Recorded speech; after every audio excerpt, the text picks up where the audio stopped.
Good morning and good afternoon, everyone. Happy Saturday.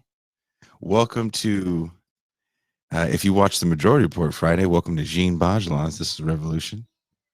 That obviously isn't the case. That was a faux pas on Matthew Film Guy's part that we will definitely give him shit for.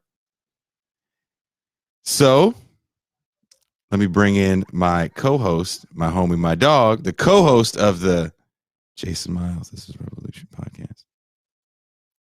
Coming all the way live from Miami, Florida. He is without glasses, so the look is very serious today. It's an intense show, intense man. Pascal Robert. Peace, greetings, salutations, peace to the chat. And coming from Maine, you know him as the black guy in Maine. Marcus of the Left Flank Vets. Hello. How we doing? Getting applause. I like that intros. It's dope. I like it. It knocks, right? Yeah. And coming from Missouri, we stopped his coup. We stopped his coup of the show. He was trying to have a coup. His Kurdish coup. It's not going down today. You know him as Jean Bajlan. He has a group of followers that are called degenerates. And he tried to take his followers and January 6th us on this show by going all the way to the Majority Report. He's like, I got a plan. We're going to get Sam Cedar in on this. That's the way you do it. That's the way you do it, man. That's some dirty pool, man. The leftist podcast sphere, dirty pool. You know who would never do this? Dave Rubin. Cutthroat. Oh, wow. You know who Dave Rubin couldn't think of that type of tactic. Coming all the way from Springfield, Missouri, Jean Bajlan. We can't hear Gene. Because he's when you coup people like that, you just have to. I've been silenced. The deep state got me. But yeah, I'm sorry. I'm not so worried about you, Jason, but I don't want to enrage Pascal. That's a dangerous path to go down. Man, path to the Mau Mau. The machete's in the Mau Mau already. You will be given a dispensation for this one deviant variation and mistake. And you see, he's stuck, right? That's why his Wi-Fi got him, because he's tried to coup. You cannot coup that which cannot be cooed. Thanos, the uncooable. So we have some actually very special guests that Jean was able to get somewhat last minute, and I don't know if a lot of people right here that are listening to the show, I feel that this is, I don't want to say the word woke, but this is a very informed crowd that we do this show for. That being said, there was definitely some things that I did not know fully about the state of Iraq, and I had to do some reading for the show, and I put together a video to kind of get you guys ready for what we're going to talk about. So there's been some protests in Iraq, some very, very serious protests. Hundreds have lost their lives in these protests. And Jean was able to hook up with some of the people that are part of these protests, and they're going to tell us what's going on in Iraq. Jean, did you get a chance to see the video that I sent you guys? I did. I thought it was a nice video. So Pascal, did you see the video? I did, Comrade. That was a good video, man. Okay, you're doing good. Did you like the essay I sent you? Don't say the subject yet. I did. I would have tried to make something, but it took like 4 hours to do that video because I want to try to turn it into a piece of like a gender report. It is very. It was brutally fair. I think that's what I. Yeah. It was fire. We're probably gonna get into a little bit in the show, but let me play this and then we're gonna introduce our guests. So play this real quick.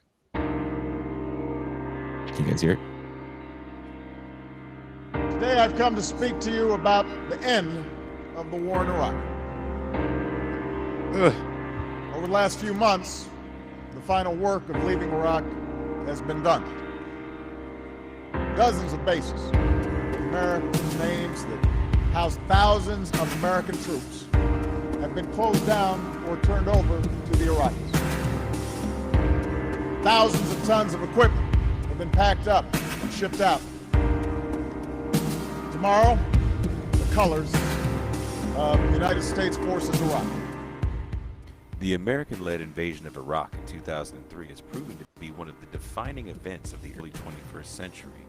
While the war was sold to the American public with spurious claims that the Iraqi dictator Saddam Hussein possessed weapons of mass destruction, the neoconservatives of the Bush administration saw it as an opportunity to remake oil-rich Iraq as a free market democracy in America's image. However, the reality of the so-called American liberation and its aftermath has been civil war, sectarianism, and political instability. In 2019, popular anger at this state of affairs exploded in a wave of protests. What triggered these protests? What did the protesters want? And what does the protest movement mean for the future of Iraq? We'll ask these questions and more. This is Revolution.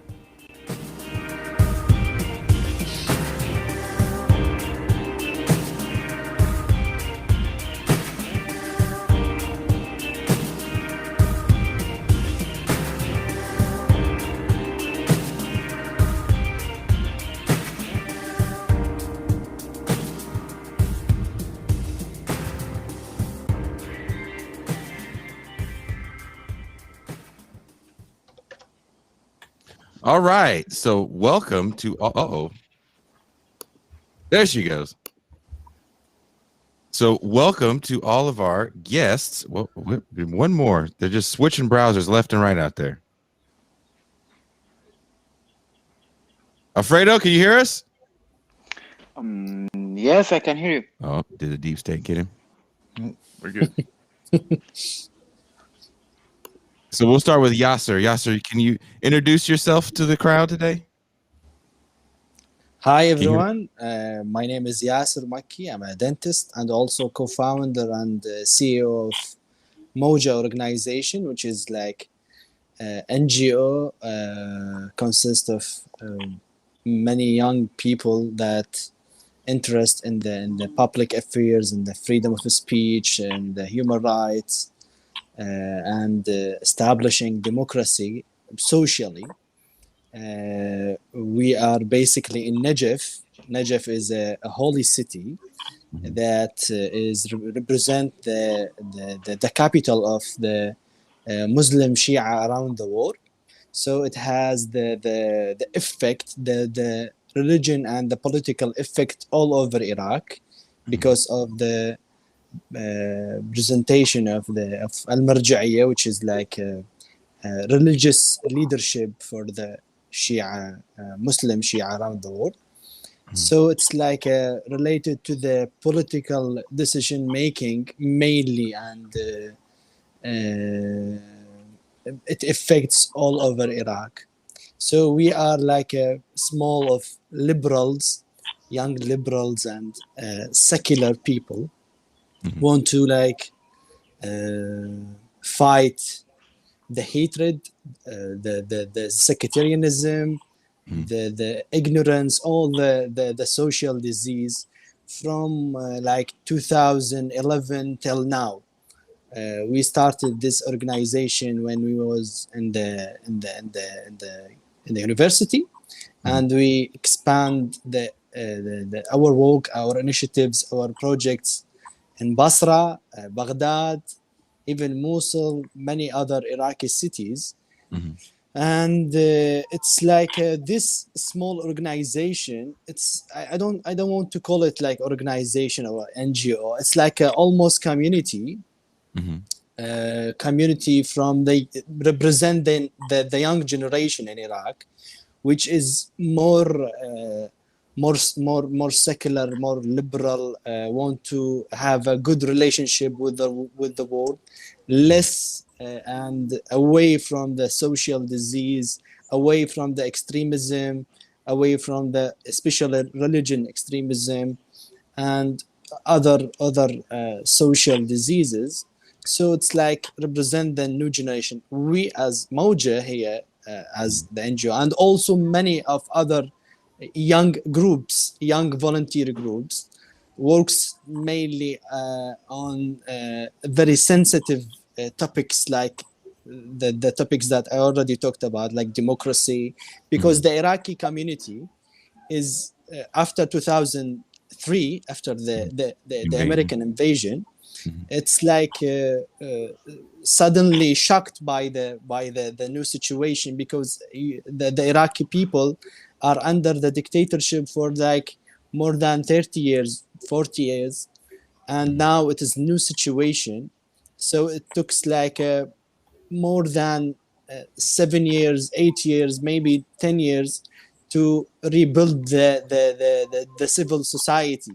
So the strengthening in the civil society based upon the free media, free journalists, and also the CSOs, and also the protests, the demonstrations, and the influencers that I remember a quotation for Marx, for Karl Marx. He said that it is not the being hunger is what motivates people to have a revolution. True that. Or to change the situation, but being aware that you are hungry is the biggest motivation for the revolution, because people, the normal people, are not aware that they are in bad situation. I don't. Maybe this is too harsh, too hard, but I think the educated people, the elite, should take the responsibility and to work to make people aware, rising awareness. And I think this is my last thing. I think we are all connected. You are in United States, in Europe, in Africa, and everywhere, because we are fighting the same sources, the same bad things. We are here fighting ignorance, extremism, racism, all the social disease. And I know, and I'm aware that you are in the USA doing the same, fighting racism, fighting extremism, fighting the fake news, fighting many other social diseases. Corrupt governments. So I yeah, the corrupt government. But we are here in Iraq. You can imagine that I think you can't imagine what's happening here, because the corruption are so profound, so deep in the all the aspects, all the parts of the state, even it's affected the community deeply. We have a very sick community that need the educated people to take their responsibility and do work, do initiatives, do projects. Because if I'm talking about the personal interest, going from my personal interest, it will affect me back. If you leave your street, your city full of corruption, full of ignorance, full of extremism, it will reflect back upon your personal interest. And you will be affected, you will be hurt. Nobody are not responsible for that. All we are responsible for taking care of our community and the public affairs.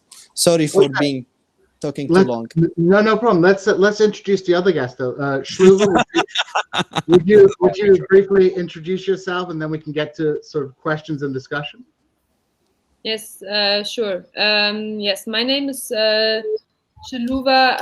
I am an Iraqi Kurdish researcher. I'm from the north of Iraq, from Kurdistan, Duhok, and I have been based the for the last year almost in Baghdad, and yeah, and I'm now in Erbil, and I have been following the Iraqi protest movement, and I have been writing about the protest movement, and I have also finished a PhD on the political economy of Iraq just recently. And yeah, I'm happy to talk about capitalism in Iraq and the protest movement and everything else with you. And then Al-Fadl. Hello, everyone. My name is Al-Fadl Ahmed. I'm a medical student based in Najaf. I'm also a member of Moja organization working with Yasser. And I'm focusing on politics, economy, and building a country through education and better economy. Okay, so I thought we might want to begin perhaps with maybe asking Schluwa to provide a little bit of context for these protests and you know, what is the kind of economic and political background that we're talking about, and why did these protests break out in 2019 when they did? Yes, sure. So I think for U.S. audience, it is usually the U.S. invasion that that marks kind of the kind of knowledge that there is on Iraq. So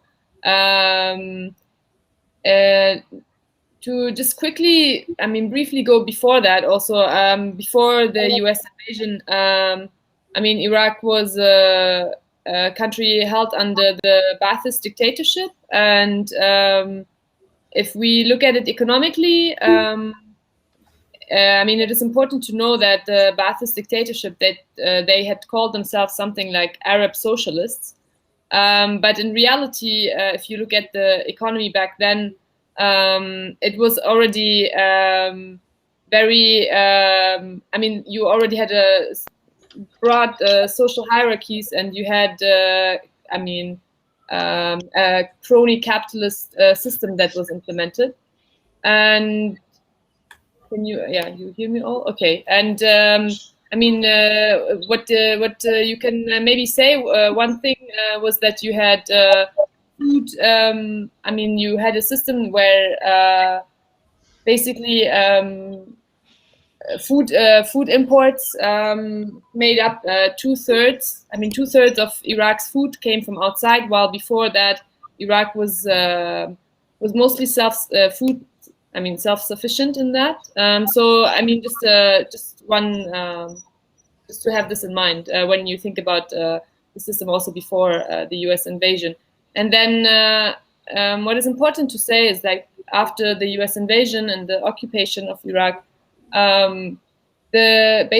the whole Iraqi state was destroyed at that point, and you had and the U.S. brought with it a neoliberalism that was also devastating for the Iraqi population, because the state provided before that the health services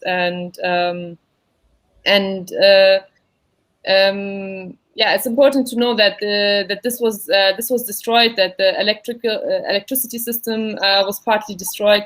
Until now, these are issues that are still major problems for the population, and that they installed a sectarian system in which political Islamist parties could thrive and basically enrich themselves. And this is important to know that the kind of sectarianism that we talk about today,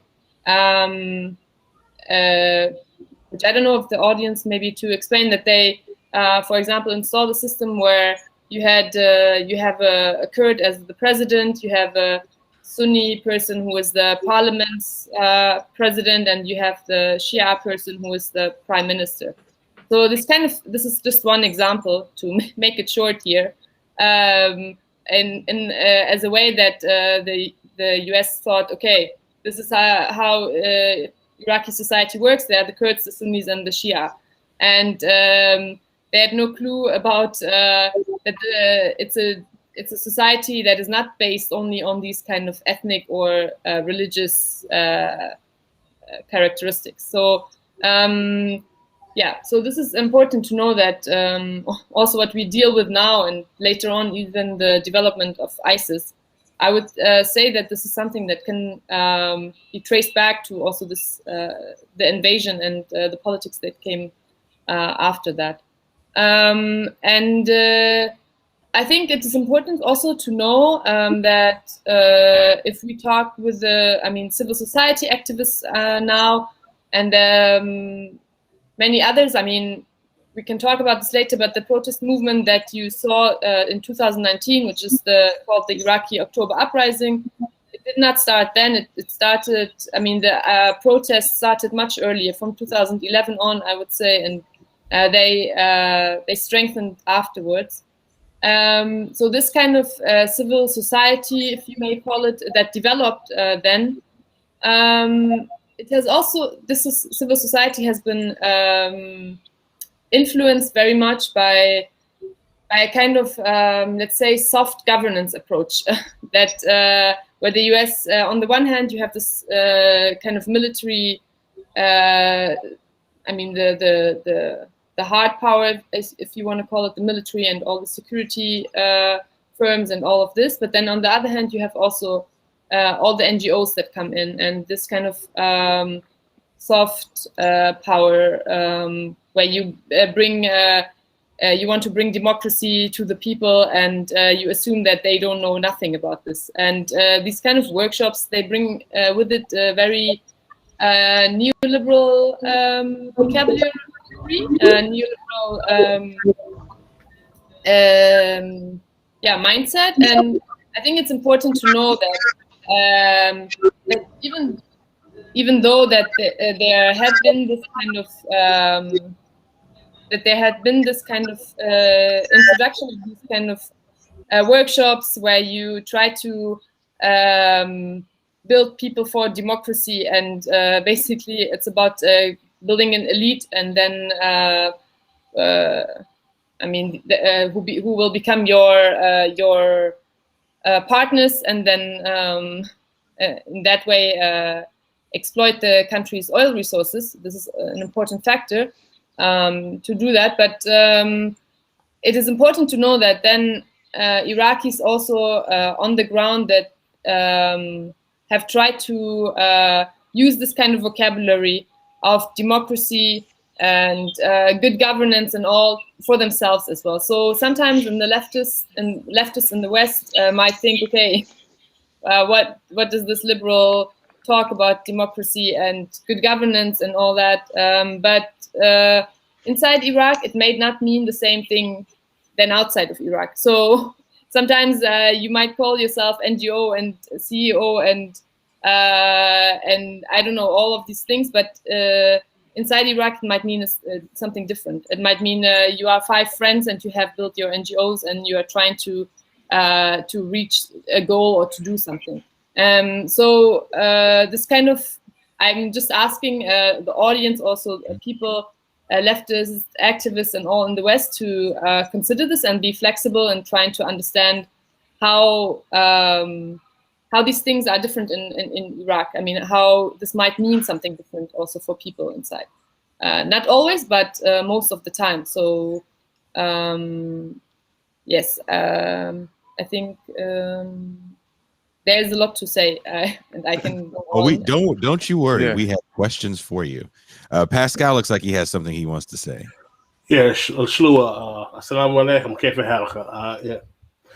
I wanted to ask you, it seems like this, I'm very familiar with this kind of destabilization program that the West, particularly the United States, engages in, because they did the same thing in Haiti. After the earthquake, they brought in NGOs to weaken the governance. They destroyed everything. Starting in the 90s, they started with neoliberal structural adjustment programs. I read your article, We Need a Homeland in Jacob, and you were talking about how domestic food production was neutralized because the United States required that American products started to be imported, and what was once a very rich Iraqi agricultural section was destroyed. And the same thing was done with Haiti with our rice production under Clinton. The question I want to ask you is that in a country like Iraq, which is a Muslim country, we have a significant religious population. one of the things I've found, and as someone who's been and lived in the Muslim world, is that secular leftists are very difficult. It's difficult for them to penetrate the social and political consciousness of the population, because the religiosity of the community is used as a kind of stick to beat away the ideas, because they're considered to be kufr. This is kuffar. When you say Marxism, communism, socialism, in the consciousness of many people in the Muslim world, they automatically think this is haram, this is kufr, so on and so forth. And we see that situation has gotten worse since the 79 Iranian Revolution. How rigorous is the left in Iraq, and how do you penetrate this particular phenomenon in a religious Muslim country like Iraq? Yeah, thanks for this question. Yeah, in Iraq, what I think we have to know in terms of the left in Iraq is that you have I think it's important to say you have an Iraqi Communist Party, and you may agree or not agree with their politics, but they go back to the 30s and 40s, and they have a very long and strong history inside Iraq, and they have been one of the biggest, within the Middle East, they have been the biggest party, a communist party in the Middle East. And the kind of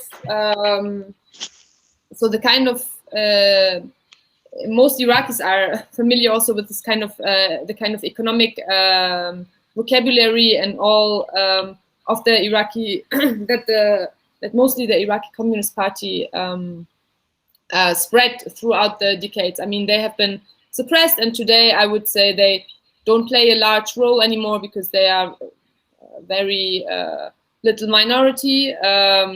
And in terms of, leftist parties, you might have them, and you have also another party, the Worker Communist Party of Iraq, founded in 1993. So this is another party that who is active in this in the field, but both parties are not very large.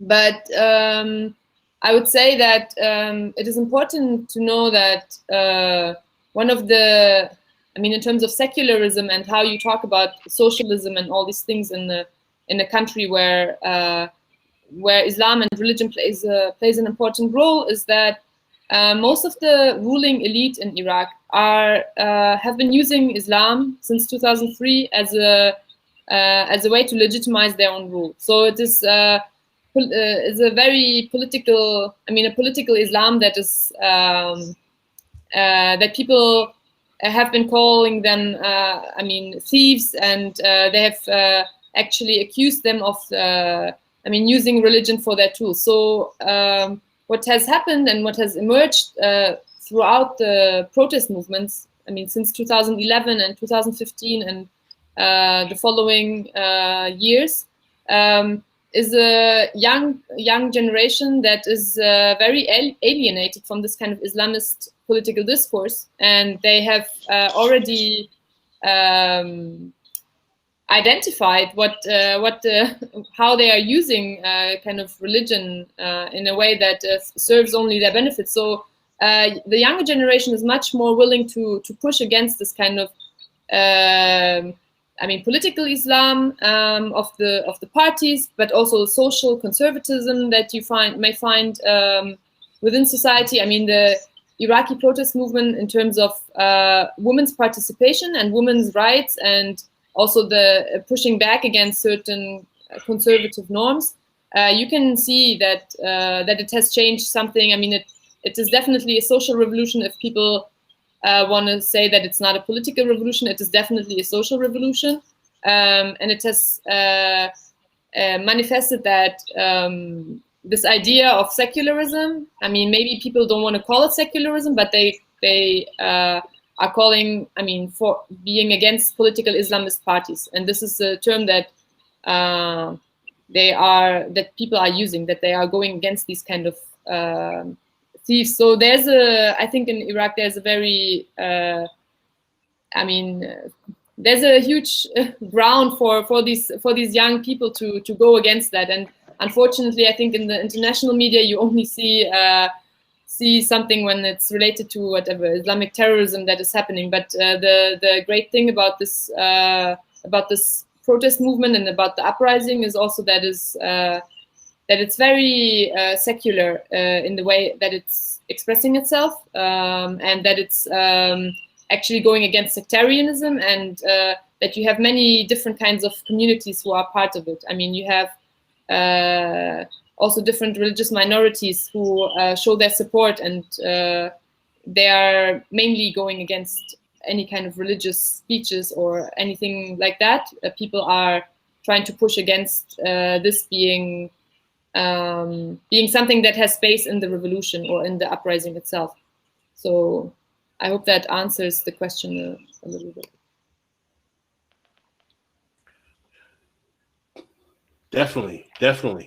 Now, what is the reaction you're getting from the West from this burgeoning left movement in terms of how does the United States how vested is the United States in the current regime that is ruling Iraq, and how much are they either seeing this development as a threat to their relationship with the country that they basically unjustifiably attacked, or are they seeing this as something they may want to co-opt to their benefit in some ways? I mean, in terms of the relationship between, you mean the relationship between the Iraqi government and the U.S.? How does the U.S. on the ground viewing the opposition movement that you're a part of? What are you getting from the State Department as well as leftists or sympathizers from the West? Okay, I think it would be great if Yasser and Al-Fadl also say something about that and how they are receiving the support. But from my point of view, I mean, the US is at times addressing it as a peace protest movement, and they are calling for non-violence and all. But they are not really interested in the protest movement. I don't see that. And what is interesting, I mean, they are backing the current Prime Minister Al-Kadhimi is backed by the US, and then you have this kind of proxy war. Actually, this is, I think, important also to know that is going on between the US and Iran, because let me give a little context. In the wake of the US invasion, there was a huge security vacuum, and you had many people who were outside of the Iraqi, who were part of the Iraqi military, and then the US basically made them unemployed. And so you had many people with arms, many men with arms on the streets, trying to find an income and food and all. And in a situation that had been very complex, Iran has tried to build its militias, which is today one of the biggest challenges and problems for also the Iraqi protest movements, because you have these Iranian-backed militias and inside Iraq, and so at times you have then these conflicts. They are attacking the U.S. embassy, and the U.S. is targeting the leaders of these militias, and so I don't see that they are that neither the U.S. nor Iran is interested in the protest movement itself, and they have not really, in my opinion, addressed it in a way that has been supportive or has been giving the movement itself and the movement justice in terms of how big the protest movement itself is. And I wanted to bring in Alfredo. Can you hear me? Yes, I can hear you. Can you hear me? Alfredo, we can't hear you. Hi. Oh, hi. Alfredo. We can hear him. I can hear him. Yeah, I can't hear him. You can't you hear him. can't at all. hear him. Nope. Yeah, we can hear him. Nope. I can't hear him at all. Chat, can you hear? I hear him. Okay, if you guys hear him, Okay. then I will let you guys ask him the question, and because I can't hear him, and I will go figure out why I can't. Yeah, okay. We just wanted to ask you, Al-Fadl, about some of the challenges that the protesters face on a kind of basic level. The challenges are huge, and I don't think that the Western people have a full idea about them. As an example, we went out to streets in a peaceful way. We did not have any weapons, and we did not attack security forces. But Iraqi regime and Iraqi militias, that is Iranian proxies, attacked us with snipers. Imagine using a sniper against a peaceful protester. More than 50 Iraqis were killed by sniper bullets. Also, they used many terrifying machines and weapons against us. More than 800 Iraqi protesters were killed in about 3 or 4 months. This is the kind of challenges that we are facing, life-threatening challenges. We work for a better Iraq, but the reaction that we get is danger on our lives, on our families. For example, yesterday in my city, Najaf, militias attacked one activist by a hand grenade. Imagine being attacked by a hand grenade. Our lives is at threat. Our families' lives are at threat, and these kind of challenges, I don't remember. I don't have any knowledge that any country is facing like Iraq. Not only that, we are being accused of being American agents or Zionists or infidels. And when you are being accused of this way, there is a justification for your death and kill. In July 2020, we had a great Iraqi researcher called Hisham al-Hashimi. He's a top Iraqi researcher specialized in Islamic jihadists. And at one night, he was killed. Why he was killed? Because he was accused of being an American agent that is working against the interests of Iraqis. These are the arguments that Iraqi regime is using to kill us, to kill our activists, to threaten our lives. And this is only the aspect of challenges that I can remember. Day by day, we have new challenges. When I go out to streets, I feel danger every time a car gets near me or a motorcycle gets near me, because many activists were killed by a motorcycle. You know, in one motorcycle with two on it, one of them is an assassin, and they kill you just easily as that. In the last month, we have one activist killed in Karbala with a pistol. And these are just a few from the aspects that we are facing in Iraq. And if there was any question about some specific challenges that we are facing, I would love to answer. What is the class makeup of the movement? Is because I see that you all are academically trained, university trained people. Is the movement, the left movement you're talking about, is it mostly university educated kids who come from the working class, or are they kids who are children of elites? What is the class makeup of the opposition movement? The opposition movement in Iraq does not only involve left wings. In Iraq, we do not have a clear, conflict between right and left. We have a conflict between a corrupted regime, Islamic parties, and the criminals, and between the people. In Iraq, we have right-wing characters that supported protesting against the government. Some moderate clerics supported the protesting against the government. Right now, we have a problem regarding facing corruption and death and destroying in Iraq.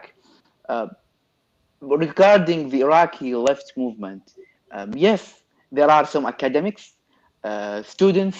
Most of liberals in Iraq are students, but also liberals are not the only factor in the protesting movement. Iraqi protesting movement is a wide has a wide range of people. We have lefties, righties, conservatives. Some conservatives, are I don't know how to describe it. Some conservatives who are against the regime are trying to protect protesters somehow. Cleric institutions, and by nature they are conservatives, but they show some statements that says the government should protect the protesters, that we stand with the protesters. Al-Marji'iyya al-Najaf is a conservative side, but it protects the protesting movement. What I want to say, in Iraq, it's not like any other Western country or in the United States where there is a conflict between liberals and conservatives. In Iraq, we have a conflict between people and the government. People who demand freedom, who demand basic services, who demand equality, and a government that refuses to give rights to people.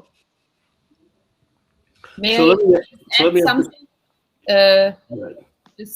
Just in terms of class, I think it's also important to mention that the protest movement is made up also by generally very young people. I mean, those who were holding the squares. I mean, maybe we can go also ahead and talk about the movement itself in 2019, who were occupying the Freedom Square. All these people were sometimes 17, 15 years old, and some at times they have left school or finished school, and they are unemployed. I mean, you have a majority of those protesters are unemployed. This is a huge problem in Iraq. You have a huge unemployment situation. So, I mean, the protest movement has academics and every kind of very diverse kind of people inside the movement. But what is important is also that it's young and unemployed. So, yeah, just wanted to add that in terms of class.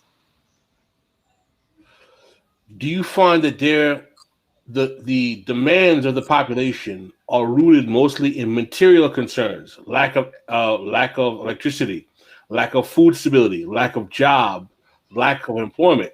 In other words, if Iraq were to be economically stable, do you think the nature of the protests would stop, or is it the actual structure of the government itself, regardless of the material realities, is oppressive and as a result would be challenged? In other words, if the economy was flourishing in Iraq, would that neutralize the political concerns of the opposition? Well, the answer in 2019 is simply no.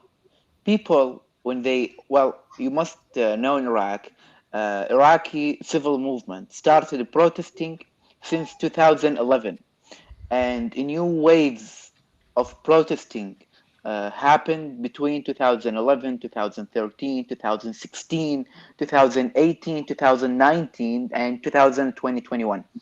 Each wave was bigger than the one previous. In 2018, people demanded, basic needs: electricity, water, jobs, better economy. But in 2019, the protesting movement demanded political change. That is not only about economy or electricity or the internet service. No, it's about political change that refuses the current regime entirely. So if the economy was flourishing in Iraq, the protesting movement won't stop now because they are against the regime characters and the regime principles. For example, in Iraq, we have a sectarian basis government.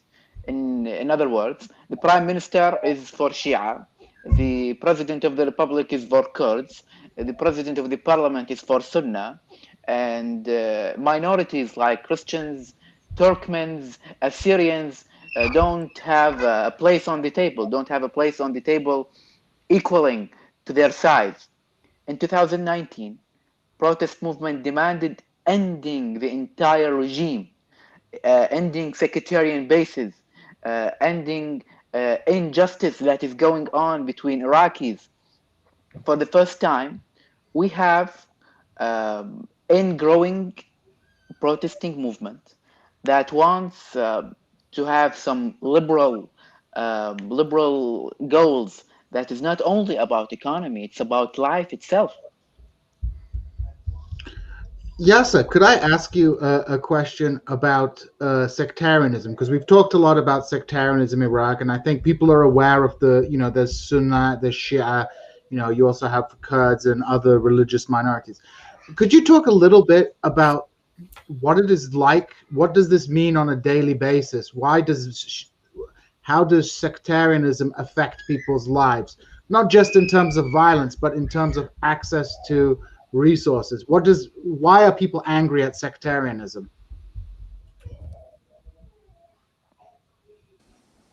Okay, I think we should understand that Iraq is from the 1921, from the establishment of the Iraqi state, began with sectarian tendency. Like all the rulers of Iraq from this era till the American invasion, all the rulers were Sunni, from the Muslim Sunni side. So basically the Shia feel, in spite they are majority, but they are feeling this, how to say that they are not fair, that the state are not fair with them, because they are the majority. They should take the charge of all country. They should take the presidency. So we have like 80 years more than that, with this feeling. When the American invasion happened, the Shia, the American give the responsibility of the country for the Shia, the ruling for the Shia. So it is like basic or like simple idea. When victim take the being in charge, it will react like not rationally. So the sectarian after the 2013 was the Shia took advantage of ruling Iraq, but they are pushing the Sunnis in the corner, calling them Ba'athists, calling them Al-Qaeda, so on, and the propaganda of the Shia was that we were under the injustice, and we should take back our justice. So from this ground, the Shia took the advantage of ruling Iraq, and they pushed the Sunnis. And all these things, I recommend reading a very important book. It's called the Order Number 1, which is the de-Ba'athification rule in Iraq, when the Sunnis had the accusations of being Ba'athist. So the Sunnis in Iraq convert themselves, changed to be like a Qaeda and so on, and they started to fighting the state. We are, I think we spend billions of dollars, exactly, I think more than 100 billions of dollars in very stupid movements and very stupid political movements led by the sectarian Shia, because they don't have the sectarian politicians. I mean, the Shia sectarian politicians like al-Maliki, al-Ja'fari, the Da'wah party, al-Hakim, so on. They are not men of state. They are not economic experts or like politicians, real politicians. They are playing with emotions with the people, saying that we are under the injustice of the Sunnis and we need to revenge. We need the revenge, and that's related, linked to the religious history, religious how to say narratives, religious narratives. So they are basically basing these things upon religion and convincing people that you should take revenge. The politicians spent billions of dollars, and also they are responsible for many very stupid wars, civil wars inside Iraq. The sectarian era from 2004 to the 2008-9. We are having demographic changings.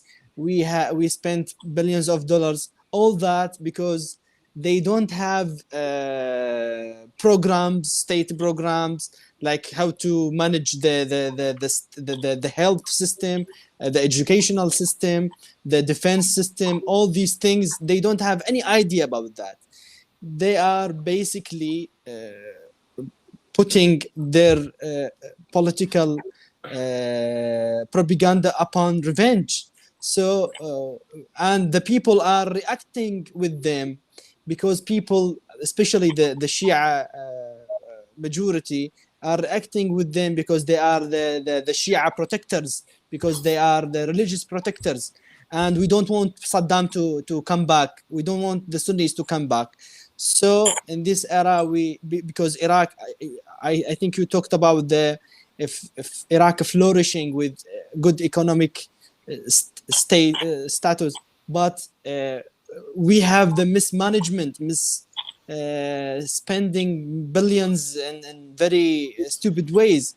So after that, especially after the ISIS, after ISIS took over third of Iraq, the young generation, after the pressure of globalization and social media and internet and all these things, they saw the religious ruling by themselves. ISIS was representing the real state of Islam when they took over Mosul and Anbar and Salah ad-Din. So many people tend to be like a more secular. They are saying and demanding a secular state with modern bases. We want a good hospitals. We want a good universities. We want to have a good relationship with the rest of the world. We don't put ourselves in very old, stupid ideologies like creating the nation of Islam, fighting the Western people, fighting America, fighting Israel, so on. We just won't have a life. And the protesters in 2019 and 2020, the slogan was very clear. We want a home country. We as Iraqis, we as young Iraqis, we don't feel that we have a home country. We don't have our dignity are crushed by the political elites, by the Islamists and the political elites and the militias, Iranian-backed militia, who took everything, who took every aspects of the state and the government, and they are destroying our future, destroying our everything. So the young generation in Iraq are fed up with the sectarianism, fed up with the religious propaganda, politicians backed by religion, They are fed up with this, with all these things. We said that we want a home country, respected home country, and we want real state, not state that just like just face and others and Iran or Saudi or Turkish people, Turkey controlling the state. We want a real state represent the Iraqis. So we have a gap between the political elite, the governing elites and people. So this gap are expanding day after day, and that push people to go to the streets and do demonstration demanding modern real country, real state, and with modern concepts, with the human rights, free speech, and also a good management, good governance. And thank you. Let me ask you a question, Yasser. What, and anyone else who wants to answer, what role is Saudi Arabia playing in this situation? Are they supporting any militias? Are they supporting ISIS? Are they supporting? Are they trying to like reinstate any kind of Sunni management in the country, or have they given up completely and allowed the Iranians to to take over in terms of the perception? Does Saudi Arabia play a role in this at all? Let me explain something. The Iranian rule are the biggest one. Nobody can compete the Iranians in Iraq, even the United States. The United States have no.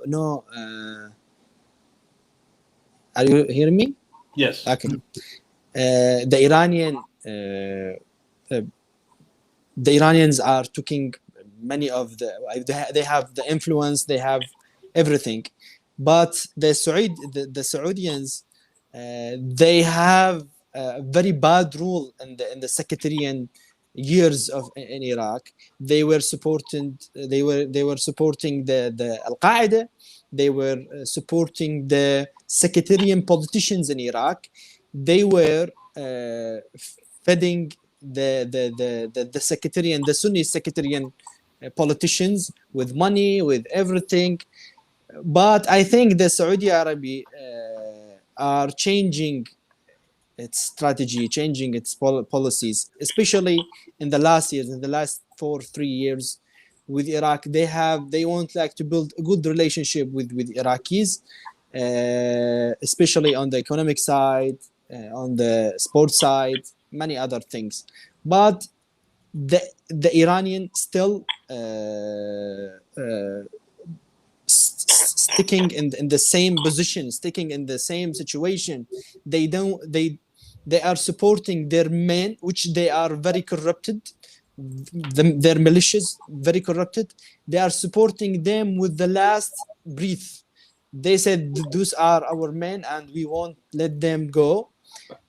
So I think even the protesters are not having problem with the Iranians, but with the bad influence of Iran. We don't have like a hatred towards the Iranian people or something like that, but because we have good relationship on the people-to-people diplomacy.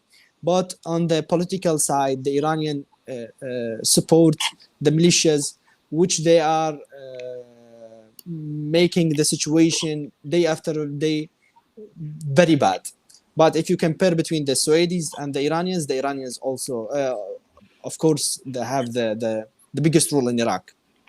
So let me ask you. But the last thing, the Sunnis, which is very hilarious. The Sunnis in Iraq are now so close to Iran, and the Shia majority, the Shia people, are fed up with the Iranians. So this is very hilarious. The Kurds are good. The Kurds politicians have a good relationship with the Iranians. The Sunnis now have good relationship with the Iranians, but the Shia are pushing. The Shia people pushing their political representatives and political elites to be more nationalist, and even Al-Marja'iyya, which has the biggest rule in Iraq. The Marja'iyya, like have a religious rule in Iraq, spiritual rule in Iraq, also was sieged and surrounded by the nationalists, by the protesters, which make her having having a national speech. Sorry for that, but the electricity has shut down. Oh wow! Can you still hear me, Yasser? It's all Yeah, I good. can It's hear all you. good, Yasser. You can hear us, right? Keep talking, brother. Keep talking, brother. I want to know I want you to know that the Marja'iyya have the biggest role, in spite that the Marja'iyya as a, how to say that, Al-Marja'iyya have like it is not nationals, it has like a international rule. It's like the Vatican, and the Pope visit Al-Marja'iyya, visit Al-Marja' al-Sistani before like months ago. It has like an international rule, not just Iraqi rule. But the protesters, the young generation, the young protesters surrounded the Al-Marja'iyya and make the Al-Marja'iyya have a national speech. They are criticizing Al-Marja'iyya, criticizing the political Shia elite very hard, and it was responsible by making the government of Adil Abdel Mahdi fall down because of the pressure of the people. So it is very unique, quick and unique changes in Iraq. And Al-Marja'iyya, I think, which has the biggest role, Al-Marja'iyya have, how to say that, have a very profound change. It is tend to be more open, more, how to say that, secular. And also it is the key role, the key for changing situations in Iraq, because it affects the silent majority. We are from side, as a liberal, as a sectarian, want to affect the silent majority, but the great effect is by the Marja'iyya. Thank you so much. The question I wanted to ask you is that if we see that, if we are saying that Iran is playing a significant detrimental role, and I'll take your word on that regard, how do you avoid, as an opposition movement, the United States trying to infiltrate your movement to become a vehicle to help destabilize Iran, since that's part of the U.S. agenda? Not that you would be willing to do that, but how do you avoid that particular trap? We are, as Iraqis, independent Iraqis, we don't have like a relationship with the USA, and in spite of that, we have like dozens, tens of, maybe hundreds of accusations that we are USA spies, that we are American agents from the Iranians. But we are just Iraqis and demanding our basic demands. We know we are as Iraqis, we are aware that the United States doesn't have the interest in Iraq, just as how to hurt the Iranians, how to use everything to hurt, because the Americans, the United States policy are not interested in helping Iraq in building democracy, because they are letting go Iraq in 2011, and they give the Iraq to the Iranians so easily. You are, if you are American, if you are American government and you spend billions of dollars, and you have like thousands of soldiers killed in the Iraqi war, and you just let it go, everything let it go, and all these talks about building democracy, real democracy, building modern country, and so on, and you let all this go away, and the Iraq are falling down, controlled by the Iranian-backed militia and ISIS and all these things. So I think the United States rule are not honest, not helping the Iraqis to build their country after they are destroyed, after they destroyed it. So that's it. This is a small explanation for what I'm. May I just add one thing also to that? I think it's also important to see, I mean, the protest movement itself, when it started in the Iraqi October Uprising in 2019, while it was ongoing, there was the assassination of Soleimani by the US. I mean, the US had, for the audience, the US had assassinated basically an Iranian, the head of an Iranian-led militia. And this was also coinciding at that time with the Iraqi protest movement. And you could see strongly how in Baghdad's Tahrir Square and everywhere, people were saying that we don't want this to be a proxy war between the US and Iran, and we are standing up for our own demands, and we are against the US influence, and we are against the Iranian influence. And this was a very visible sign, and this is what I mean. Protesters all over Iraq, also in the south, are I mean, showing, demanding, saying that they won't accept any U.S. influence and any Iranian-backed influence, but they're stating the authenticity of their own movement, that it's them, the young, unemployed generation that is standing up for their rights, and I mean, they are very much standing against any of this kind of influence, visibly and I mean also practically and within their activism. And recently, after the Soleimani assassination, was when the Iraqi legislature voted to actually like remove or like ask the United States government to leave. I don't know if that's just like one of the more recent times, but and not that it meant anything, but yeah, it seemed that there was actually like quite a movement to say like the United States government, this was wrong, you know, not that anyone in the world has been able to actually like hold them to the government's feet to the fire. But yeah, let me add something about Soleimani. I think the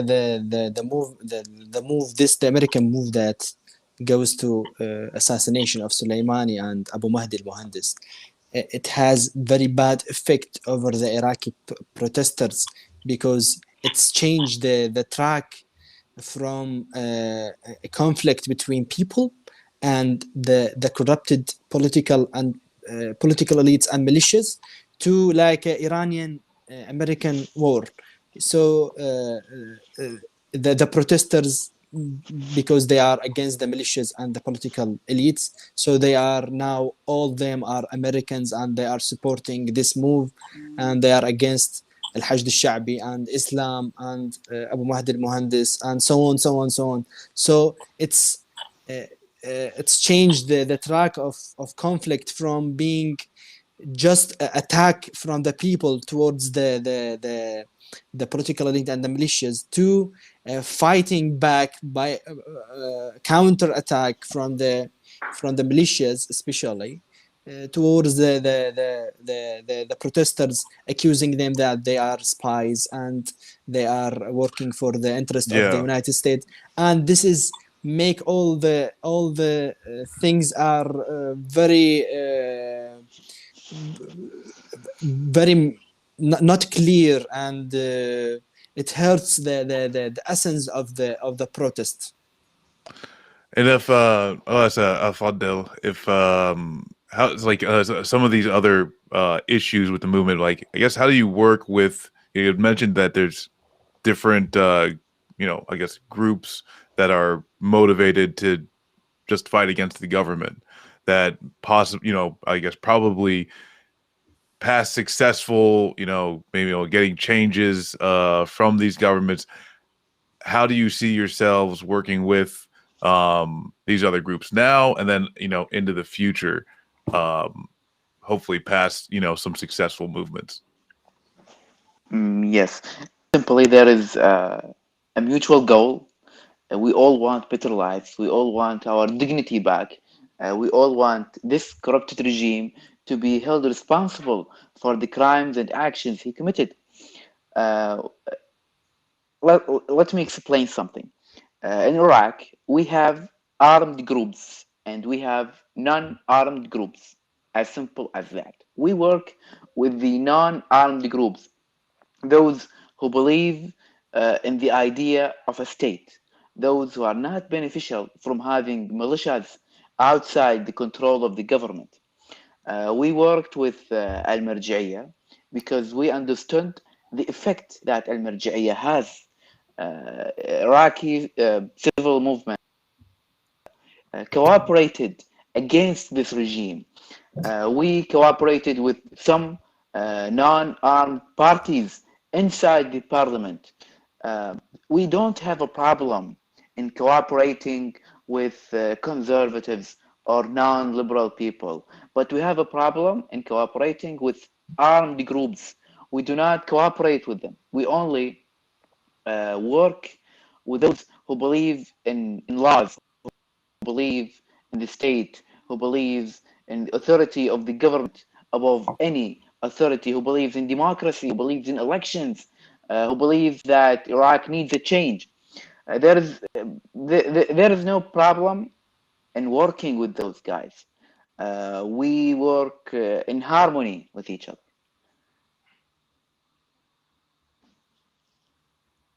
Did you want to follow up on that, Pascal? Yeah. So I would like to ask is that what kind of coalitions are you trying to make on the ground with people who are not traditionally members of your movement to expand its reach? Do you have any connections in the media? Do you have any connections in certain industries?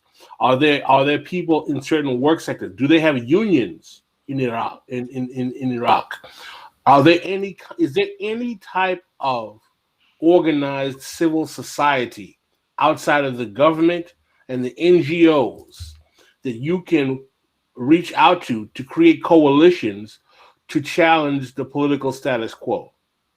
Yes, we in Moja have wide connections with social media influencers. We can reach into millions of Iraqis in a short time. We cooperate because we have this strength. We have the public opinion. We can affect the public opinion.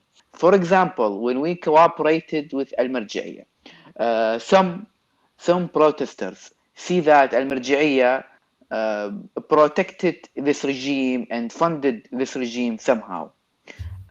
When we started a dialogue with Al-Marja'iyya, there were some terms between us. Al-Marja'iyya would support a moderate speech, would support protesters, and Al-Marja'iyya will seek in protecting some activists. Al-Marja'iyya is in Najaf. Najaf city is the only city that didn't see any assassinations. This is because of the mutual work of civil society and Al-Marja'iyya. On the other hand, we agreed on changing the public opinion, affecting the public opinion in a way that reduced the false information that Al-Marja'iyya supported this regime. In the second part of your question, yes, we have student unions, we have medical unions, we have worker unions, we have unions in Iraq, and most of unions in Iraq supported and participated in the protesting movement. Teachers union and lawyers union, those are the top two that participated in the protesting movement. Students union did not participate because of the protesting movement. Students union statements, organized rallies, built slogans, and affected deeply. Yes, we have unions. We have we have some kind of gatherings who are influencing on some politicians by connections, by also threatening to expose them on the public opinion, and etc. We managed to effect, but yet the organizing level is not that high, but it is suitable. We aspire to be much more organized. We also, the protesting movement, created parties, political parties, who are seeking to represent the opposition politically, to stand up against the regime in politics Some of them are trying to enter the parliament. Some of them decided to be an opposition from outside the parliament, and so on. Iraqi civil movement has unions, has parties, new formed parties. Like the oldest one is 7 or 8 months old, and yeah. May I add some things to that?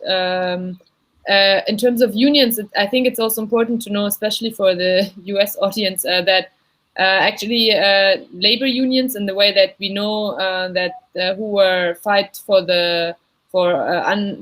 people who are employed for better salaries, better working conditions, and all, were forbidden in the time of Saddam's regime.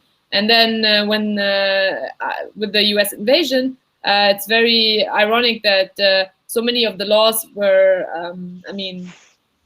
there were so many new laws.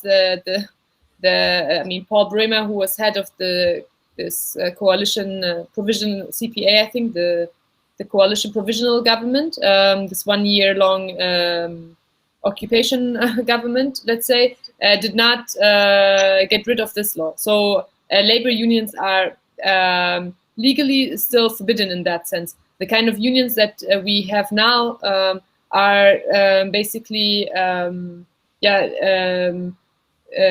let's say, networks of those people who are teachers and all of that. I mean, they get together, and but there's not this kind of sense of union in the sense of unions that that can really fight for better, fairer wages and all of that. And I would like to mention that it's very important to know that actually, to go back to the Iraqi October uprising in that time, to know that there's not one movement that you can say, oh, this or that group is leading the movement. It's so diverse, and it's very important to just give a sense of how they were working. I mean, when I can tell you, when I walk within when I was walking through the occupied Tahrir Square, you have many different tents, and you had the population that was basically learning politics by doing, who had different kinds of discussions of what kind of state they want, of what kind of government they want. They were discussing many radical ideas, and they had free food on the square. They supported people in different ways. There were medical groups. There was a tent of medical professions who would treat the wounded if people, protesters got wounded.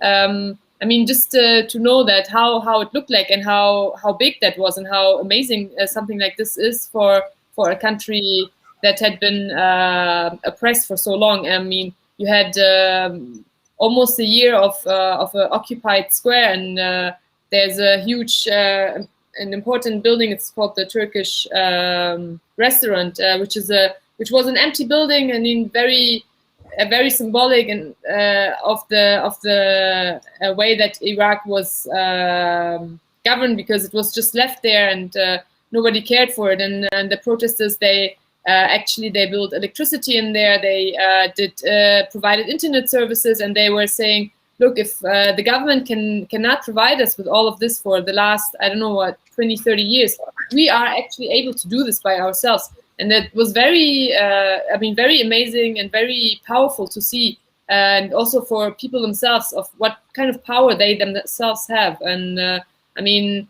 there was a cinema tent of all those professionals who are creative people who are working in cinema, movie makers. I mean, all these generations that are not now there and doing really amazing work, but are not heard, do not get any employment, and are fighting for better services. So I just want to give this impression also that in terms of movement, there were just many different people who were on that square discussing, and it was a development that was developing more and more. And I think also important is a very important symbol, the tuk-tuk drivers. You have to know, this is like, they're also symbolic for a lower class inside Iraq. They're coming from very impoverished neighborhoods. And a tuk-tuk is not as good as a taxi. Basically, it's a three-wheeled vehicle and drives around people for much cheaper. But the drivers are usually from impoverished neighborhoods and all, and they supported this uprising massively. And you could see them running around the squares, getting the wounded out. And I mean, I don't know. It might sound that maybe people who like leftist politics in terms of very organized ways, but this was very. This was something. I mean, it kind of developed organically. It's very important It sounds like what you're saying, Schluwa, is like the people actually saw the struggle and wanted to be a part of it, the movement. Yes. Yeah. I was talking in the chat actually with Alfredo, and I was asking this question, which was, what was it like before the U.S. invasion? I'm talking 2003, not the early 90s, compared to what it was like afterwards. And he had said it was a dictatorship. It's like and he says it was kind of from worse to bad. So did you want to elaborate on that a little bit? Yes. In Saddam's time, there was one party, one ruler, one leader, one everything, controls Iraq. If Saddam decided to kill tens of thousands of Iraqis in a moment, he would be able to do so. And no one would object or have the power to counter this decision. Saddam killed hundreds of thousands of Iraqis, and maybe millions. We do not have specific statistics on that period. So all the opposition, 100% of opposers were killed and neutralized in a way or another. Saddam was much more worse than those who are ruling right now. After 2003, Iraqis considered the American invasion not an invasion, but a liberation from a dictatorship that is like a rock on the chest of Iraqis. Personally, I'm really grateful for the American army and for the American nation because of 2003.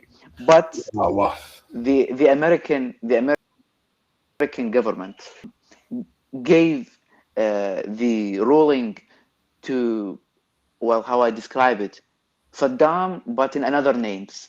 If we had one Saddam, now we have 329 Saddams. Jesus. Saddam raised Iraqis on a mindset of death, on a mindset of attacking opposition, of assassinating people, of corruption. In Iraq, before Saddam came to power, we did not have corruption. In Saddam's time, corruption started to grow.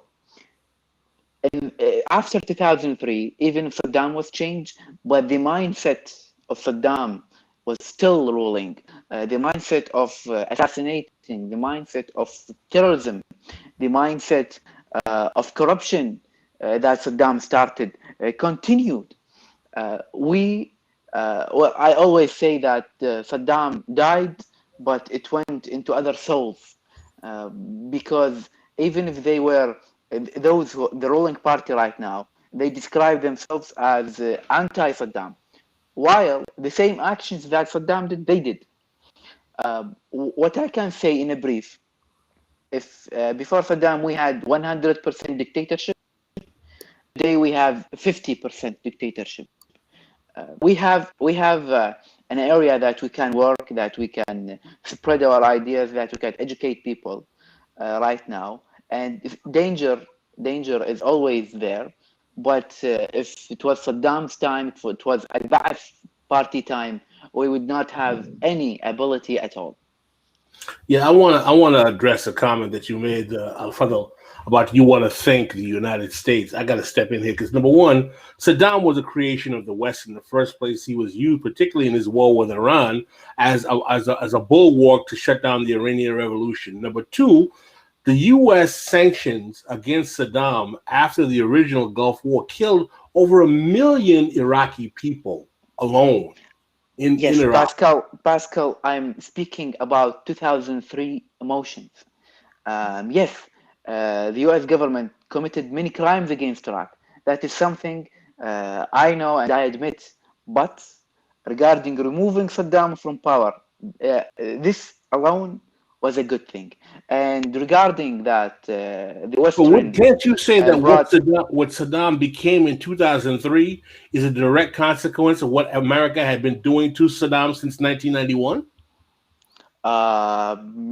No, I don't think so. Because at that time, all Iraqis, if they united somehow, they couldn't, overthrow Saddam. I mean, Only the American coalition that happened were able to remove Saddam. And regarding there is a much more important point to speak. Why Saddam came to power? Saddam came to power because of the empowerment of Wilayat al-Faqih in Tehran. Saddam came to power because of Khomeini. You know, the Al-Ba'ath party has had two wings in 1979. A moderate, somehow moving toward, a free market economy led by Ahmed Hassan al-Bakr, and a conservative, radical side led by Saddam Hussein. When Khomeini took over power in Iran, Saddam took it as an alibi to eliminate all the moderate Ba'athis and take over power. And it's not only in Iraq. In 1979, Saudi Arabia was not that of a religious country. But after Khomeini took over, Saudi Arabia funded and supported extremism, supported radicalism as a way of, defending their borders against the influence of Khomeini. Khomeini was radical, so they needed radical agendas to fight back. I don't believe that Westerns brought Saddam. Yes, they might supported him in some periods of Iraq's history, but they didn't brought him. Saddam came to power because of Khomeini. Shluwa, you want to add?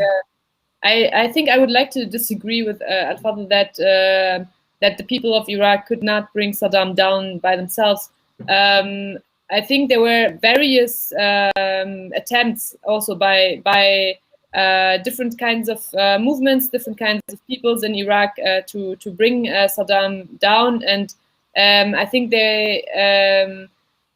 one moment, for example, in Iraq's history is 1991. Usually people associated with the invasion of Iraq of Kuwait and the Bush administration. I mean, this was Bush Senior, who then had the Gulf War with Iraq, and but during that time when the Kuwait War was over and people actually Iraqi soldiers retreated back inside Iraq, there was a very there was an attempt to stand up against Saddam and bring him down at that point. And it is important to say that at that time, I mean, Bush was saying when whoever would stand up and do something against Saddam, we would support them. And at that time, people they listened to the radio and they really had high hopes that this might happen at that time. And it was a huge uprising from the south of Iraq to the north in Kurdistan. So you had almost the whole population rising up against Saddam, and the U.S. Was not interested at that point to bring him down, even though they were saying, okay, we support you in that. So they basically went against. They watched as Saddam slaughtered thousands of Iraqis on the streets, and while their military was in Kuwait, and while they said we would support, and there was imperial politics behind this.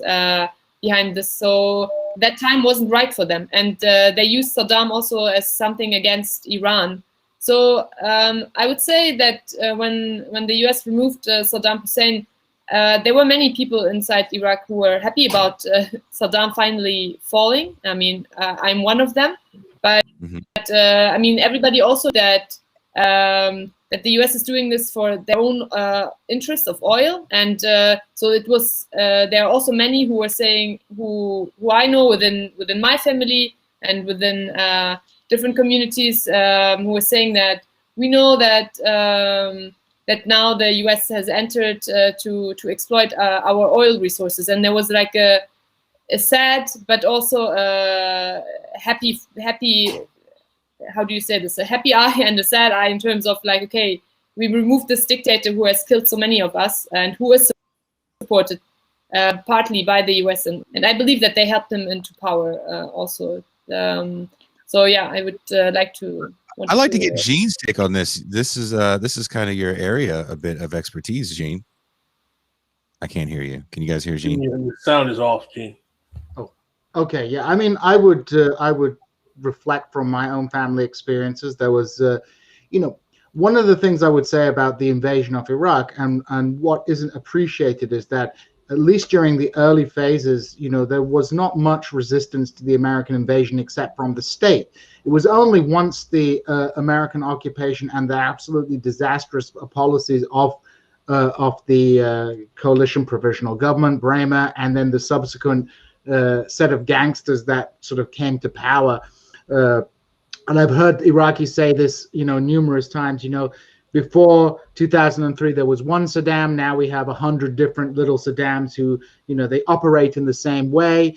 You have the same sort of system of patronage and economic structure, but rather than having one dictator doing it, you have many dictators. But yes, Iraqis were, a lot of Iraqis were conflicted over the American invasion. And I'll tell you why. Because, it's one thing to sit in the West and say, well, this dictatorship is bad, but the Americans are worse. But, people were suffering under Saddam's dictatorship. 4 million Iraqis left the country. Hundreds of thousands of people were killed. In 91, possibly more than 1 million Shias were killed. So, when Shias have a kind of like ambivalent attitude towards Saddam Hussein, it's quite understandable. Now, of course, there are sections of Iraqi society who, the Shias have been politically empowered in a general sense, although it's manifested in a sectarian way. Sunnis are a lot more sort of nostalgic for the Saddam era, even if they weren't totally pro-Saddam. If you were kind of middle class Sunni in Baghdad, Saddam's age was like a good age. But for many people in Iraq, it was a brutal dictatorship. So when the Americans came, Iraqis aren't stupid, right? I think a lot of people in the West assume that, people in the Middle East are like stupid and are like willing to be pawns of like imperialists and things like that. And of course, there were imperial games that played, but many Iraqis were like relieved that Saddam was removed. But of course, my sort of my analogy that I like to use is that, some Iraqis are like, oh, well, if the Americans had managed the occupation better, it would have turned out better. And the analogy I like to use is, well, like the Americans called Saddam a dictator, a brutal dictator, blah, blah, blah. And that is all true. But at the same time, America was incapable of governing Iraq or rebuilding Iraq because it's just not in their wheelhouse. It would be like expecting that the Japanese liberation of Indonesia would be like a positive thing for the Indonesian people. Yes, Dutch colonial rule was brutal. When the Japanese turned up, many people welcomed them, but you end up with exchanging one sort of exploiter for another. But I am sympathetic to the kind of notion that many Iraqis have that, yeah, they were glad that Saddam Hussein was removed, and many of them are well aware of the role of the United States in the rise of the Ba'ath Party. The Ba'ath Party's first taste at power in the 1960s was facilitated by the CIA distributing lists of communists to Ba'ath Party hitmen. But it is not a simple, I don't agree with the idea that, the Saddam was the sort of result of Khomeini. But there are a whole host of internal and external factors that gave rise to Saddam. And the primary factors that gave rise to Saddam, a whole lot of factors related to the internal political conflicts taking place in Iraq, post 1958, post the first Iraqi revolution and the destruction of the British monarchy, the British-backed monarchy, and Iraq's sort of first taste of sovereignty. I think in the United States we tend to view the CIA and American intelligence as having that kind of the octopus brain. They do influence things, but oftentimes they're contributing factors. Not always, but sometimes they're contributing factors rather than the main motivating cause. And I would say one thing about Saddam Hussein and the sanctions. There is an interesting, the sanctions clearly damaged and hurt Iraqis, right? That's no doubt about that. But factually speaking, a lot of that suffering was exploited by the Ba'ath Party, who made it even worse, because we have the example of Iraqi Kurdistan and Saddam's Iraq. Iraqi Kurdistan won autonomy after 1991, and they were under the same international sanctions as the rest of Iraq, but there was better food distribution, medicine problems, all those other things that are true. So the Saddam's dictatorship, if anything, the sanctions enhanced Saddam Hussein because it meant that everything had to go through him and the state, and he used that to keep to keep control of the country. By distributing patronage and resources to people and starving people who might be in opposition to of those resources. So it's a complicated picture, but yeah, ultimately speaking, the American invasion is a disaster and was always going to be a disaster, because the United States was never going to be liberating Iraq and rebuilding it as the kind of modern democracy. They brought all these kind of dreams and ideas. Many people bought into it, but it's been an unmitigated disaster with the rise of what is in effect a sectarian regime in which power and resources is distributed by sectarian gangs, sectarian political parties, and where politics is conducted through a negotiation between the sectarian elites, and the public is starved of resources, is starved of basic services, is starved of electricity, water. You try living in a place where it's 50 degrees centigrade and you have 2 hours of electricity and no air conditioning, right? You try living in a place where you're facing desertification, growing things, and growing sort of natural disasters, less water being cut off by Turkey. And you live in a country where America is one of a number of foreign actors, not just Iran. If you look today, Turkey is invading Iraq with no consequences. Saudi Arabia has its people in the country. That basically Iraqis are kind of living as a kind of a football pitch in which other people are playing a game of grand politics, and they get nothing. They get except dirt kicked in their eyes over and over again. I mean, that's my perspective. How do we translate that to let's thank the Americans for invading? I mean, I think that I respect Al-Fadl. I mean, I can understand as someone who comes from a country that had a brutal dictator, probably one of the most brutal dictators. Family of brutal dictators. Yeah, exactly. A most brutal dictator in the Caribbean. I understand that we should never romanticize a period of a dictator. I understand that completely. But at the same time, I think the notion that the United States should be thanked for removing that dictator and replacing the situation on the ground with a condition in terms of the actual material reality of Iraqi life, where the country is an absolute catastrophe. And there is no sovereignty. Not that there was total sovereignty before.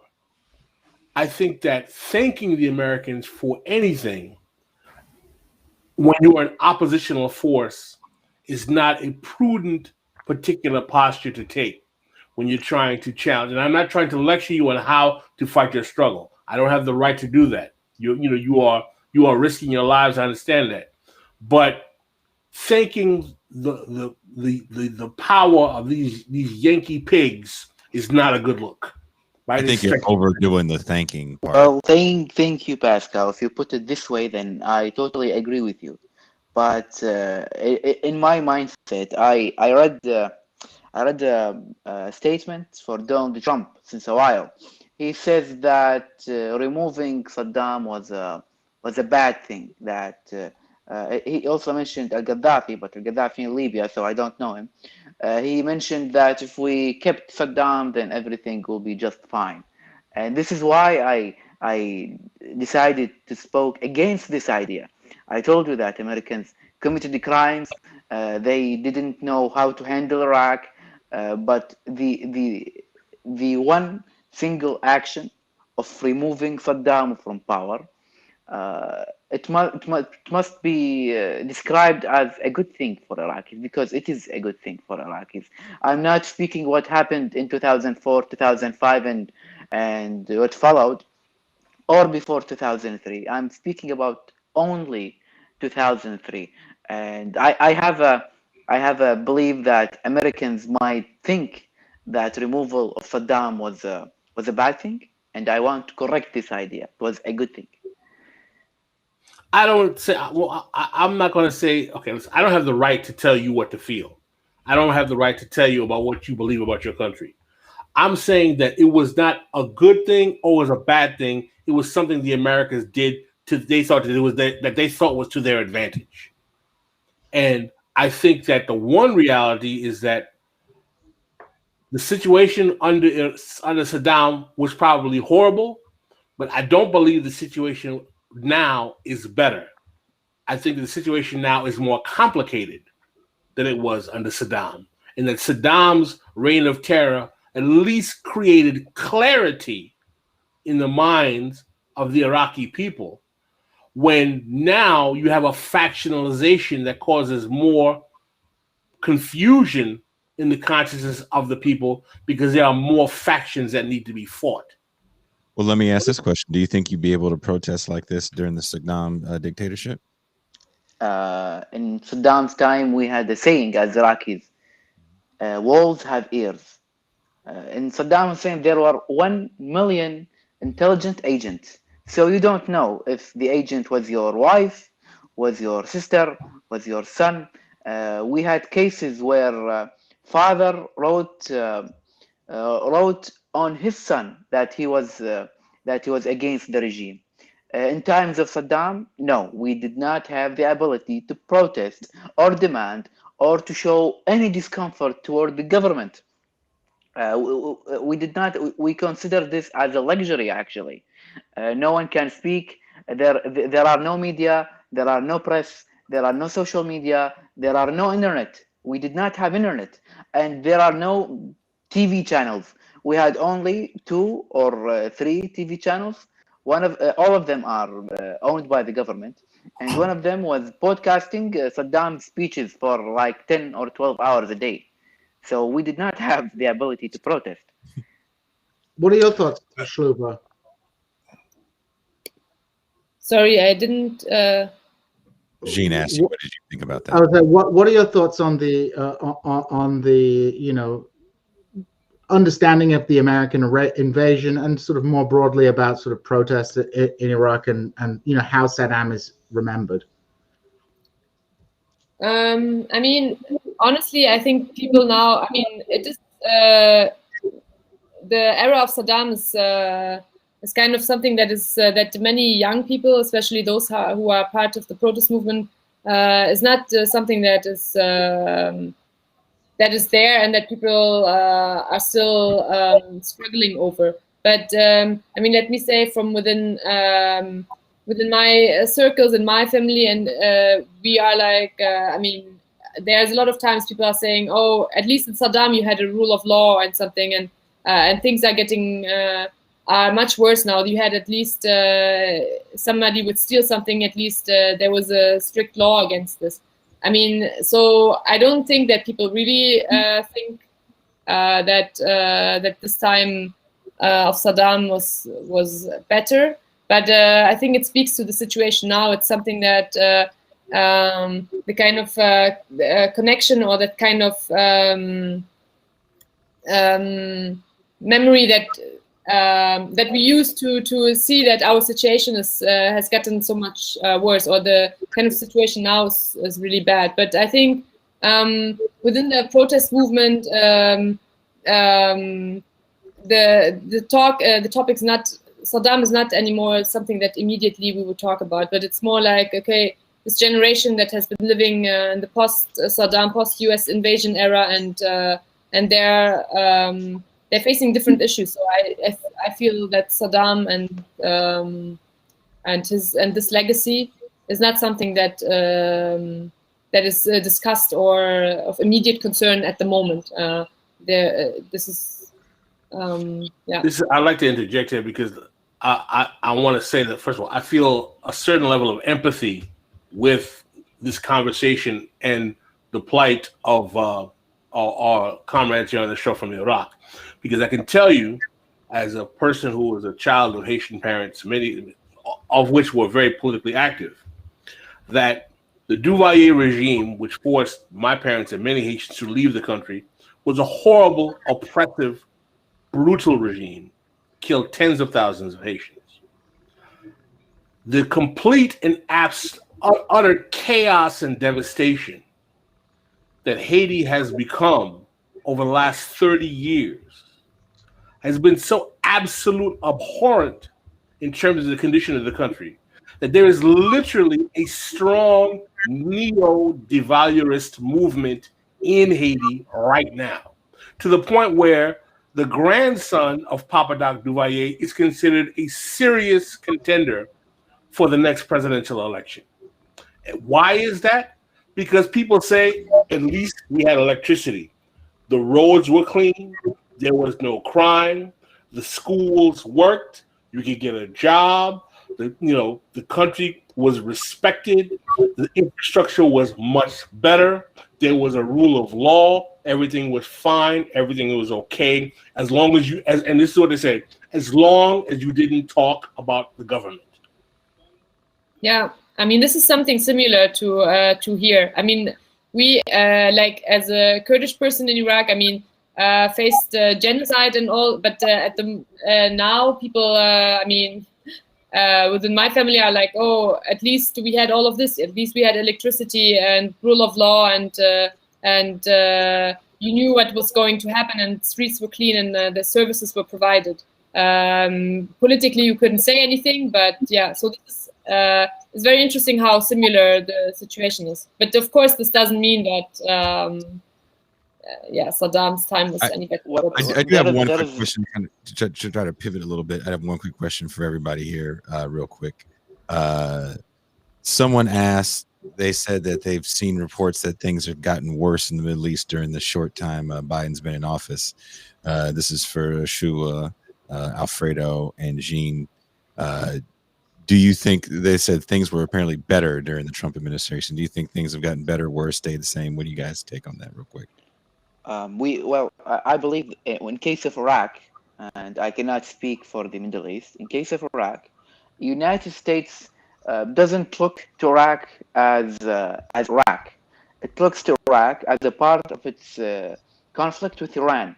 So if Iranians and Americans were on good times, we will be on good times. If Iranians and Americans had some new conflict, we will have a new conflict in Iraq. During Trump administration, the main thing that happened was the assassination of Qasem Soleimani and Abu Mahdi al-Muhandis. It is a very big thing that happened in Iraq during Trump administration, and this assassination made things worse for us. We are now being accused of being, the killers of Qasem Soleimani, because we are liberals and, we are pro-Americans, and somehow, I don't know how, but the regime managed to put us in the same in the same classification as the killers of Qasem Soleimani, that we are killers, we need to be punished, we are against Iraq, we are against the interest of Iraq. During the Trump administration, it was really, really bad. During Biden administration, it's still bad. You know, nothing changed, nothing new happened. So the same thing. Gotcha. A lot of the same. Shula, would you like to? No, I agree with that. I think I don't have. That's fair. Jean Bajlan, since it's your show. Since it's apparently my show. No, I mean, like, I would agree. There's not that much difference between, like, in a general sense, Middle Eastern policy. Trump was probably a little bit random, and so that was pretty scary because, you know, you never know if he's going to bungle America into a shooting war with Iran and what have you. But, like, the Biden administration hasn't made that much difference. I mean, they're still doing their proxy war in Iraq. They still let Turkey do what Turkey wants to do. They still give Israel kind of a blank check to do what they. There may be some improvements in areas like Yemen and things like that, but you know, it's all much the much. It's like I think the main difference is that Trump was unpredictable, and unpredictable is pretty dangerous. But you know, beyond that, I don't know. Does anyone else see like there's a huge difference? Yeah, and like there's as unpredictable as Trump was, and like his opinion, like the Soleimani strike wasn't unpredictable. You know, it was almost very predictable because you know, what was it, 7-8 months before they started assigning different Iranian military groups as terrorist groups, and so that only means that like the next step in that is, you know, so like I think it was insane that, you know, like Soleimani was the target, but as far as like the predictability that they were going to, like, yeah, it was something that literally the rest of the national security state had to help him with. And so, yeah, as far as like, yeah, switching over to Biden, a lot of the stuff has either extended from Trump or made worse. There's been, you know, he's continuing to sell weapons to Saudi Arabia to be used in Yemen. It was only just a rhetorical, you know, we're not going to sell offensive weapons, but we're going to continue to sell defensive weapons that just have the same exact, you know, serial numbers and, you know, NSNs and everything like that, same equipment. I mean, like, and that's the thing is like Trump was going to end the war in Afghanistan, you know, like end the war, and Joe Biden extended it to 9/11. Which is an insane of itself.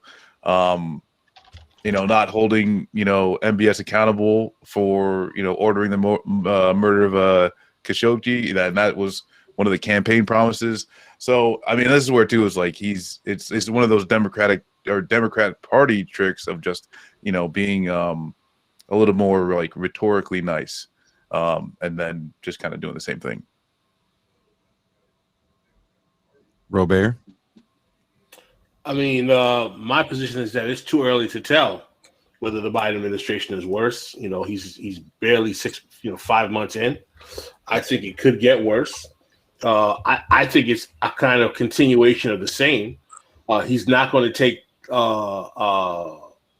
the American embassy out of Jerusalem, which was a major provocation that Trump did. As a matter of fact, my philosophy is that I'm glad Trump did it so we didn't have to, is the posture of the Democrats. I think he's still interested in maintaining hostile relationships with Iran, but Iran is now pivoted to China. So I think the pivot to China may exacerbate him trying to rejuvenate some kind of détente with the Iranians because of that situation. Still supporting, militarily supporting the Saudis. But what also is interesting, right, is that he hasn't demanded that the Saudis and the Gulf countries increase oil production to cut down these oil prices, which is something that Obama had done. There was a continuing policy through Trump. So I'm finding fascinating that we have oil prices going up, and there has not been a request for the Gulf nations to increase oil production out of petro diplomacy type postures, and the high oil prices, the high gas prices now are only going to help countries like Russia and the Gulf nations as well. So how this plays out, I don't think we know yet. And if I add on something too real quick, is that it's like he just released his budget yesterday, and it's same, like new boss, same as the old boss, increasing the military spending, increasing its portion of the discretionary spending.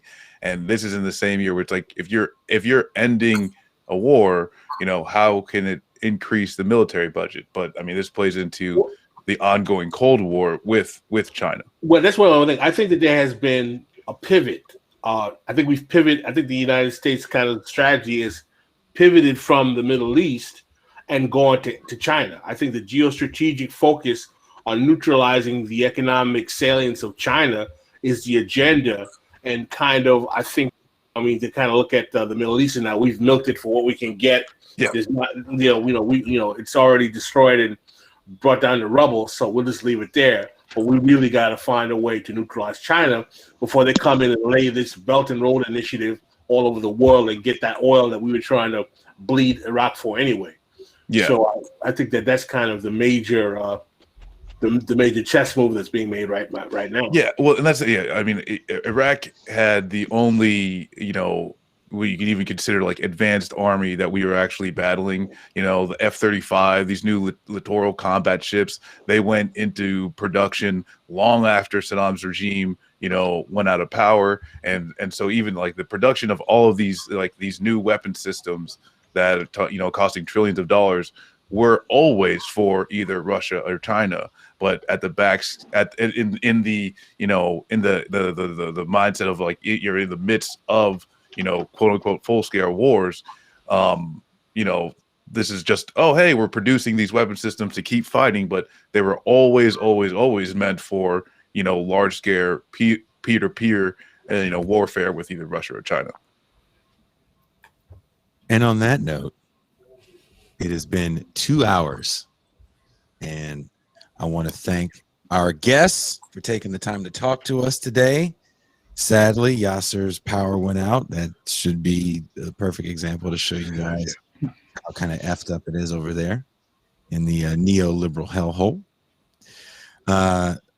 Thank you, Jean Bajlan, for letting us come on your show today. Big laugh tracks. Big laugh tracks for that. You doing that for us? Big laugh tracks to that one there, buddy. Pascal's mad. I'm not feeling that at all. Pascal is like gang beef to Pascal. I told you I don't want to enrage Pascal. Like I know my place. I know my place. You know why you don't want to enrage him? Because it would be scary. Jason is loving the soundboard, man. He's just like, I just want to keep playing with the. He enjoys his soundboard. Yes, I do. So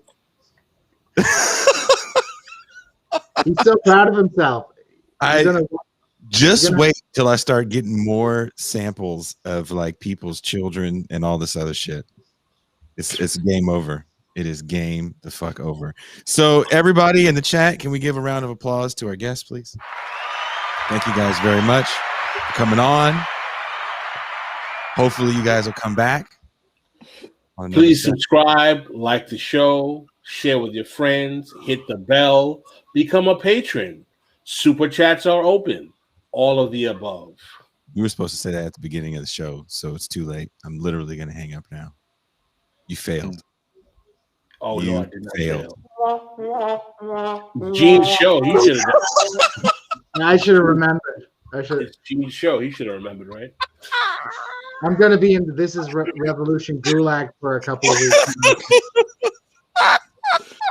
I want to apologize to the guests. Like, it's like we had this very, very great, intelligent, in-depth conversation, and then it ends on like wah wah wah wah wah. Hey, it's just, I love everyone. That's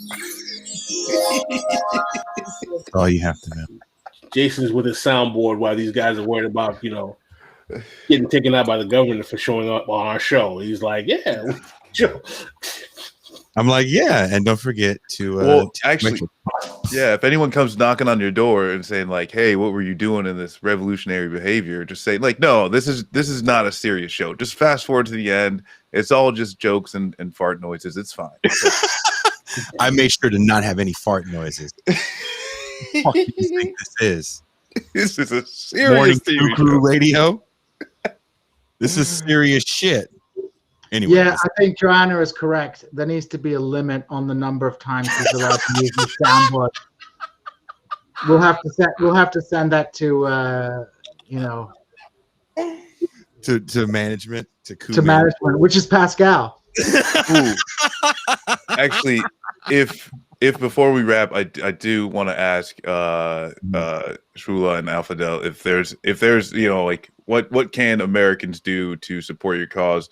I know that you'd put the Facebook, but like one last round of just like, hey, here's how the Americans can try and help out. I think it's important to stay informed. We put in, for example, another group, Workers Against Sectarianism, another leftist group inside Iraq, and they're putting out really great analysis and daily protests and what they're organizing and how they're organizing, and also how you can support them. So they're a great group to follow on Facebook and Instagram and all these social media things. And I think it would be. I mean, it's always good to protest against your own government in the US and their policies, and try to build connections with activists here on the ground. And I hope that we all keep in touch and build stronger relations as leftist activists ourselves. Well, thank you guys. No doubt. You gonna say something? No, I said no doubt. I want to thank you all again for coming and taking the opportunity to discuss the opposition movement in Iraq. This is a very important conversation, and I feel great empathy with your plight. I understand what it's like to come from a country that's been screwed over by imperial powers. One quick question I want to ask while we are on air. I kind of want to do. There's a lot of people that understand the history of Iran and Mossadegh and the CIA involvement, but I feel like a lot of people don't know the history of Iraq, and I can't say his whole name, but I know his last name is Qasim. And Abdul Karim Qasim. Yeah, Abdul Karim Qasim. Yeah, the first president of the Iraqi Republic. Yeah, and he went to Sandhurst Military College. There you go. No, Sandhurst is what Yeah. all the third world dictators go to school, baby. Sandhurst is infamous. but he was supposed to be a socialist. He was kind of left inclined, but he wasn't really. He tried to play off the socialists and the communists against the Baathists and the Nasserists, and ended up getting shot live on TV. So that didn't go well for him. The communists, like, he kind of screwed over the communists, really. But that's a long story. I want to do a video essay on that. So can you make it 1,000 words? Well, we can find something. Yeah, we can do something. We can do. Sure. Could you take that whole story down and make it like 1,000 words? Yeah. On Karim Qasim. I think, at least it's important to say that he's still remembered by, secular people for somebody who has tried to bring on this whole social policy and build houses for the poor and all this. But, I also agree with what Jean said. So, I don't know, we can do something on it. I think it's too much to bring it down now to 1,000 words, but... Yeah, I need the easy to digest version. So on that note, we are out. Thank you guys.